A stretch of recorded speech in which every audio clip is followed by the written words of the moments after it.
Welcome to the Power of ERDC podcast. I'm your host, Shelley Tingle with the U.S. Army Engineer Research and Development Center. Today, my guest is Dr. Jeremy Stache, a research civil engineer at the Geotechnical Structures Laboratory. His work focuses on moving the tri-service pavement community from empirical rules of thumb to mechanics-based models that help commanders understand risk in real time. Welcome, Dr. Stache. Thank you for having me. So we're going to jump right in talking about your research. So how do you explain the direct connection between pavement science and Army mobility? Well, that's a great question. And pavement science and Army mobility, pavement science has to do with the structural capacity, the design of different transportation infrastructure. You've got roads, you've got airfields. There's so many things that go on in that. And when we start talking about mobility of a unit, power projection and reaching different areas of responsibility, one of the most important things are lines of communication. And I know firsthand as an Army engineer that the first thing that happens that is when something goes down with respect to a supply route or something like that is, hey, this has got to be fixed right away.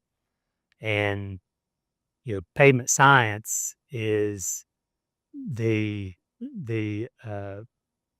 methods that are used to repair that road. And even before that, it's the methods that are used to design that road. Can it handle the military traffic that's going to go on it? How long is it going to last? It may take 10 passes and then it's rutted 10 inches and then it has to be repaired. And so pavement science is, I think, a very important part of kind of enabling, mobility and maneuver across a battlefield. So you mentioned that you were an Army engineer. And so what drew you into this specialized world of geomechanics and pavement modeling? Well, I'm gonna do some name dropping here.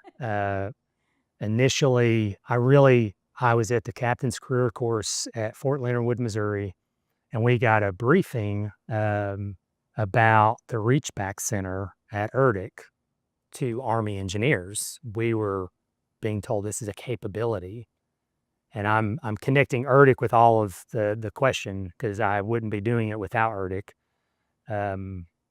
But I tried to get there on my next assignment, and the way that the Army works, I couldn't get that assignment, and so I ended up. Fortunately, I went to West Point to teach, and then the first question that my supervisor asked me was, "What do you want to do for the next 3 years?" And I said, "Well, I'd really like to do research. I'd like to get my PhD." And the first call that he made was to Dr. Paul Malacher, and Paul was like just this kind of blessing in disguise. Like he enabled everything to happen. He facilitated me getting into my PhD program at Mississippi State. He enabled like getting a project for the PhD, which was with ERDC and Dr. Tim Rushing. But when my time at West Point was done, then it was I wanted to work here, and so I reached out to Tim, and Tim enabled me to interview here, and they, we do the whole candidate, process and everything. And but long story shortened, the two people that I really were most influential in geomechanics and pavement engineering were Dr. John Peters, who is on my committee for my PhD, uh, and then Dr. Carlos Gonzalez, who is my predecessor in the job that I have now. And Dr. John Peters, like he showed me what it meant to see a complex problem and break it down to its, fundamental first principles and build it back up in a mechanics orient. So you're taking a real problem, breaking it down, and then building it back up using the mechanics, the theory, programming it, and all that. And uh, then Dr. Carlos Gonzalez, when I saw all that he could do with, like, he was the kind of safekeeper and maintainer of the PCASE program for years. And I saw that he was just solving practical problems that the tri-services needed solutions to. And he used that through, analytical models, pavement engineering, programming, and, numerical methods. And I was like, I have to know how to do this stuff, because I felt like they held the key to something mysterious, and I just became enthralled with it. Absolutely. Two greats in pavement research right here at ERDC. And so you mentioned PCASE and working with Carlos Gonzalez with that. For the audience who may not know, can you tell them what is PCASE? So the acronym is going to sound a little funny, but there's a dash in there. So it's pavement dash transportation computer assisted structural engineering. So that's PCASE. And PCASE it's the DOW's pavement analysis software, where you can design a new pavement or you can evaluate an existing pavement using the unified facilities criteria. So it is a computer implementation of the UFC, and it has been maintained. It was created, the idea of it was created, a committee for it back in the early to mid 90s.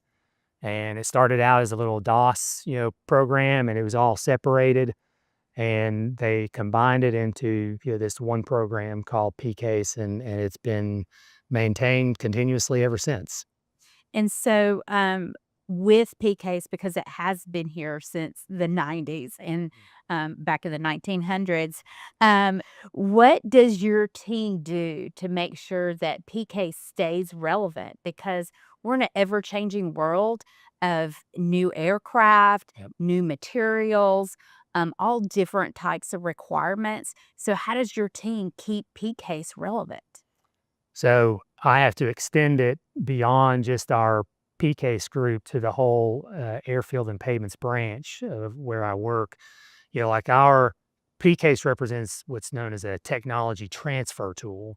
And all of our research, in the pavements branch, field testing, laboratory testing for material characterization and behavior, and then, the analytical side of development of models for design and evaluation. When enough of that is lumped up, then we, recommend criteria changes, and those research projects are deeply connected to some of the problems that, the tri-service community sees in real time. And so when they see a problem, then we get funded to do a 2-year project, and we immediately answer that question. But then it takes on a bigger role of, like, well, we need to change the criteria, we need to develop a new model. And so some of that stuff might be like, we operate in a contingency environment a lot. And not that the, conventional pavement problem has been solved, but, the Army is concerned about contingency pavements. And those are non-traditional materials, and, structures not built to spec. And so our research is focused on that, and PCASE is continuously being, put on the forefront of like interfacing with that research. And so, pavement design has mostly been empirical over our lifetime. And what limitations have you seen in those traditional methods that your research is now solving? I could I could probably go on about this one for a long time. I'll give it a short. I said this the other day at a meeting that we had. Uh, Empirical models seem easy, uh, like it's a shortcut because it's easy to implement. Okay, it's a simple model. It's empirical in nature. It's easy to implement. But what you lose is transparency in the results. We want to know about behavior. We want to know like what the mechanisms are that are causing that failure. With an empirical model, it's lost. It's shrouded inside of the empiricism. With a mechanics-based model, it may be more difficult to implement. You're deriving all of that stuff. You're implementing all the numerical, code and everything. But then it offers this level of transparency where we can diagnose, like things that are going on in the pavement that, you have a new problem that comes in and a heavier load, a new material, and a mechanics-based, model will help us to address that more easily than an empirical model. And so, if I could just leave it like that, that would be the emphasis that I've tried to portray. Like, yes, there's a lot of heavy lifting at the beginning, but I will make this model practical for you, and it is going to help us address future problems that are going to come across our plate. So, one of your research areas is semi analytical finite element methods for culverts and actually all buried structure. As we know, we build a road or airfield. A lot of times, there's all kinds of buried structure under there, whether it's a cable or a Mhm. culvert or other infrastructure. So, how does this research improve safety and reliability for DOW infrastructure? This is a part of that same you know, thing that you just mentioned about the mechanics base versus the empirical rule of thumb. The military is known about buried structures. We tried to trace it back as far as we could, and we found tables for cover requirements for culverts and pipes dating back to the 30s. That's the previous 1900s.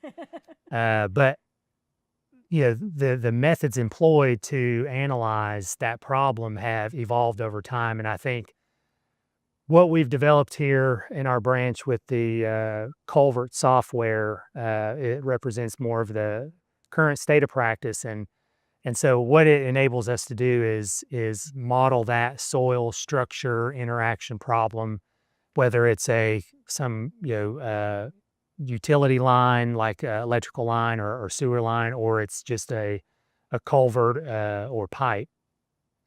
It allows us to go out to an airfield. The taxiway has this box culvert, and that airfield manager is concerned, can I traffic this heavy aircraft over this taxiway? Because traditional pavement evaluation methods don't consider the inclusion of such a complex structure in there. And so we're able to provide them answers to like whether it's at a given load, how many passes it can do, or at a given pass level, how heavy that aircraft can be, and if it is critical, then how it's going to fail. But we can tell them like, is that culvert going to fail? Is it going to bring out the possibility of bringing up cracking or rutting within that pavement? And then they can diagnose how they're going to, like, you have to understand on an airfield, like there are probably one or two ways that you could go with an aircraft coming from the apron to the runway. And it helps them to plan, if they can't take that route or if they have to do some kind of, uh, construction repair, to that, fill it with concrete or something. But it enables them to plan, their traffic on their airfield. So, can you give our audience an example, a real world example, where you have used this covert software? Yeah, with the advent of this software, we've all of a sudden gotten all these requests, for information, and it's like, has this problem just now arisen, or have they always had it and now they have a place to go? But we have gotten requests from different airfields across the world, without naming locations, like Middle East, Pacific, Europe, and they have really just had these kind of systemic problems the whole time. But now they have a point of contact where they can get actual quantifiable information. They're like, okay, great, we can put this aircraft and this aircraft on there, but we probably need to not put that aircraft on there. So literally giving them a go and no-go scenario of Yep. what they can do based on these mechanic models, whereas before there was no mechanic models.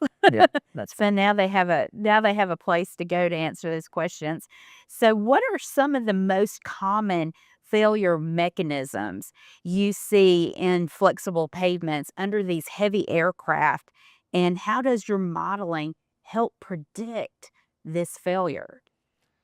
well, I wish I could give kudos to all the research that's going on in our branch, but I'll just talk a few of them. We deal a lot with doing research in contingency pavements, and so those deal with non-traditional materials.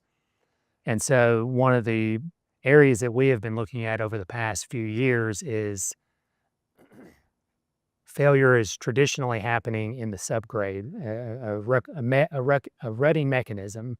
So, like over time, you just densify that subgrade, and it translates to a rut, at the surface.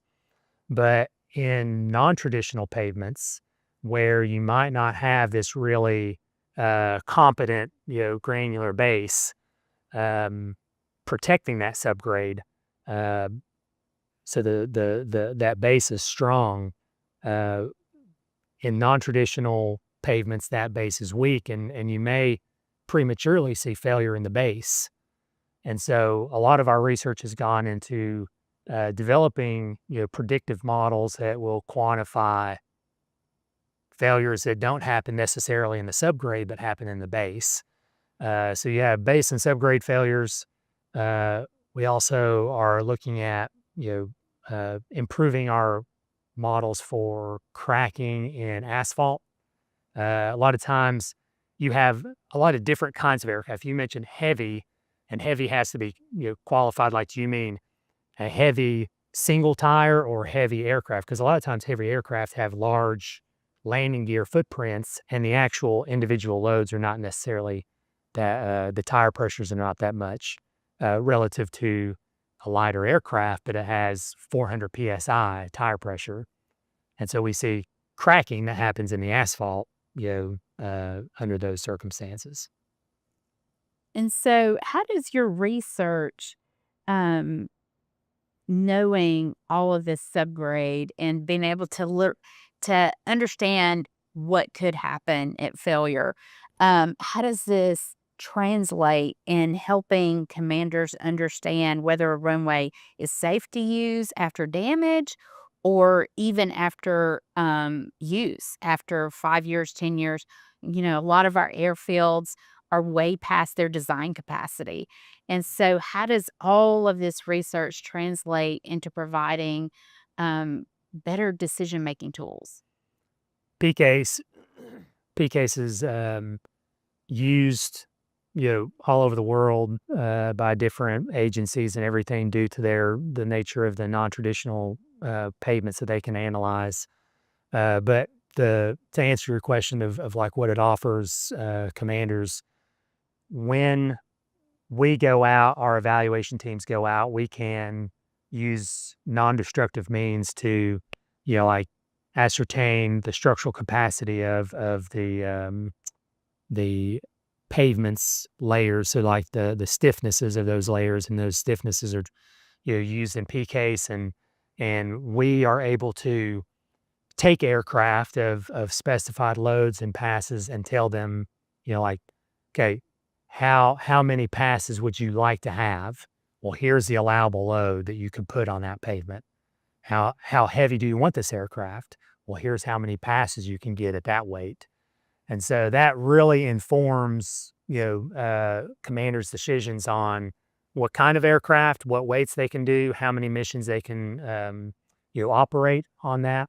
And a lot of times they'll translate that to time.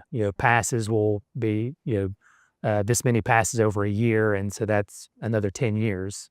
But I think that we add a lot of value to their decision-making process. Very good.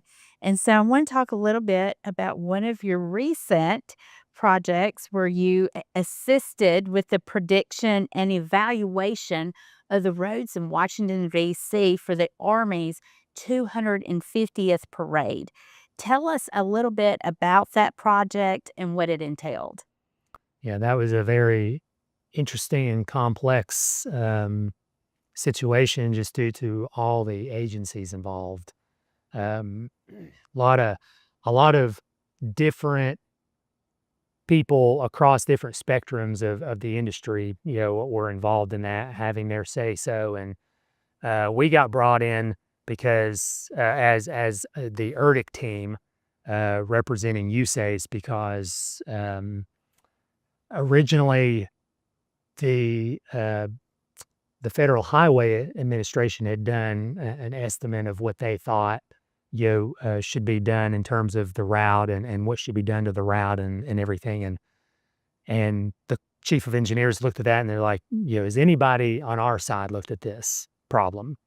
And so USACE, pulled ERDC in, and eventually it came down to my little office, and I helped with, first utilizing PCASE to provide them structural estimates of what kind of, I think we were doing a number of passes, we had the route, the manifest of vehicles, which changed a few times.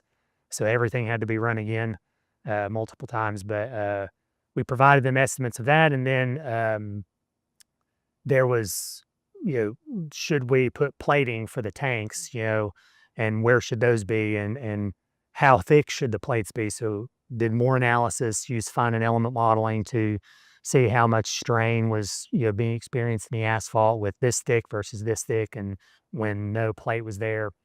And then the last piece, which kind of carried on a little bit, was, we have all kinds of buried utilities. And so at first one was, this kind of utility, and then on this road, and then we had another utility, and then we had a tunnel, and so roads have, every road in every city has those kinds of things. But when you're putting heavy military traffic, all of a sudden that stuff becomes pertinent. And so that's when I started using Culvert, and I helped them to answer those questions and feel good about the traffic, the vehicles that they wanted to put on there. That was very important for the parade. It was more of like it's not whether there was going to go on it, but it's like, how bad is it going to be? And so, just for our audience, how long from that first time you got the phone call of, "Hey, Jeremy, we're going to do this parade in DC. We need your expertise," until the parade time? Like, was it a long period of time? Like, what did that look like, start to finish? It really felt a whole lot longer because we had meetings every day, Yeah. and it was like nothing new is coming. We were just talking about the same thing, but I think it was about 3 weeks, maybe, if that. So when we talk about things, a lot of times people believe because R&D is a long process, but when you understand and have the right tools and have the right knowledge, you are talking about a product that was better, cheaper, faster in 3 weeks, which is absolutely phenomenal, of giving good information to the right people to make the right decisions. That had to be an exciting project. yeah, if I could add one more thing, I told some of our engineers that work under me about like the importance of doing something like this, because you're not doing this kind of stuff all the time. And like it's an honor for ERDC to be able to be called up to do stuff like this. But I was telling them, I was like, we get paid to think about problems at a longer and deeper duration, of time, and deeper in terms of like, the mechanics and how we're going to do this test plan, how we're going to analyze this instrumentation and all of that. And you have plenty of time, but your expertise could be called on at any moment. And at that moment, you have to bring all of that stuff to bear and answer the questions that need to be answered. And I think that that was one thing that I was just super honored to be a part of. And anyway, I think that is fabulous. So we're going to wrap up. I have one last question for you. Um, Looking forward of pavement engineering, pavement design, how do sensors, digital twins, artificial intelligence? There's a lot of talk about artificial intelligence. How do all of this support the next gen decision making? I think yeah, there's a lot of those waters are very turbulent right now, especially with like AI stuff. With something so powerful, the good that comes from it brings inevitably some misuse. And but I think that the things that I see in the future for pavements and infrastructure engineering and everything is that we have uh, live instrumented structural health monitoring, occurring in things like airfields and critical sections of roads, and providing, you know, uh, physics informed digital twins that can process that information quickly, and maybe some AI, integrated into it to reducing and sanitizing that data because you're gonna get tons of it. And I think that pavement engineering, their expertise offered by ERDC is going to be critical in moving that kind of technology forward. Absolutely. Well, I want to thank you for your time. And I also want to thank our audience for watching this or listening to this episode of Power of Erdic. Thank you, Dr. Jeremy Stache, for taking us inside the world of airfield pavements. And to learn more, please visit the Power of Erdic podcast.org show notes. We'll have more information there. And if you have any questions for Dr. Stache or anything related to pavement engineering or pavement science, you can email us at erdicinfo@usace.army.mil. Thank you so much.